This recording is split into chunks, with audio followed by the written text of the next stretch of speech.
All right, so we're all set to filter our precipitate. See the precipitate's in here.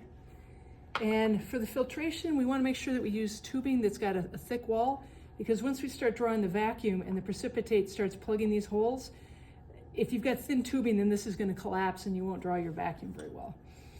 So put this on, just want a good seal. And then here's our filter paper, which I have weighed earlier, and I know the mass of this top cup. Okay, so I've got all this together.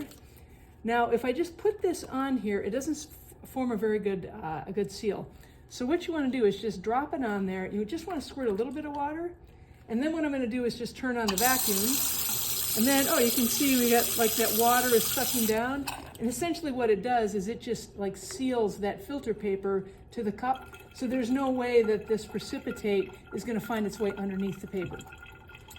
Okay, so what I'm going to do is I've got my stir rod, and I want to I want to get this precipitate so that it's kind of suspended.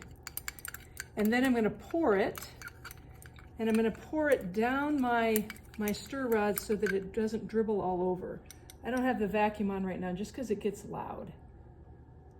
There we go.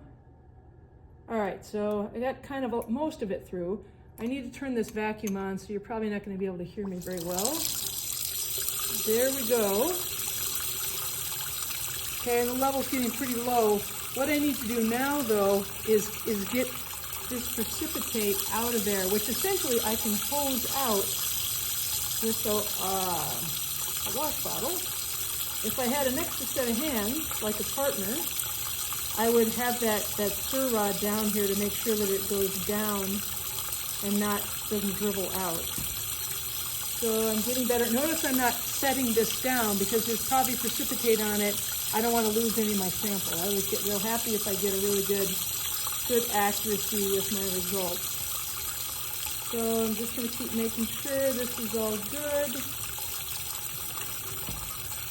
I think. Looks like it's all out of there. I'm going to give it one more squirt just again to be certain. Kids always kind of like this because it just sort of seems like high-tech stuff. And then the last thing I want to do is squirt this down. And you know what you can do, I forgot about it. I've got this Walters adapter on here, which makes it kind of like a spatula. So I could like kind of scrape this out. Mine wasn't lodged in there at all, and the hose action with the water worked really well. So that is all transferred. And let me turn this off so there's not so much background noise.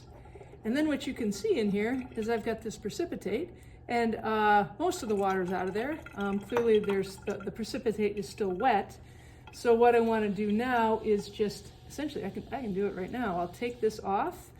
I'm going to put it on a watch glass. Okay, and the reason I'm putting it on a watch glass is so that I could label the watch glass, right? Because we're going to have like 10 lab groups in the oven. I'm going to label that. And you don't want to label the funnel because then you change the mass of the funnel. But you can label the watch glass. We'll put it in the oven for a while, and then we'll mask the final thing, and we're all done.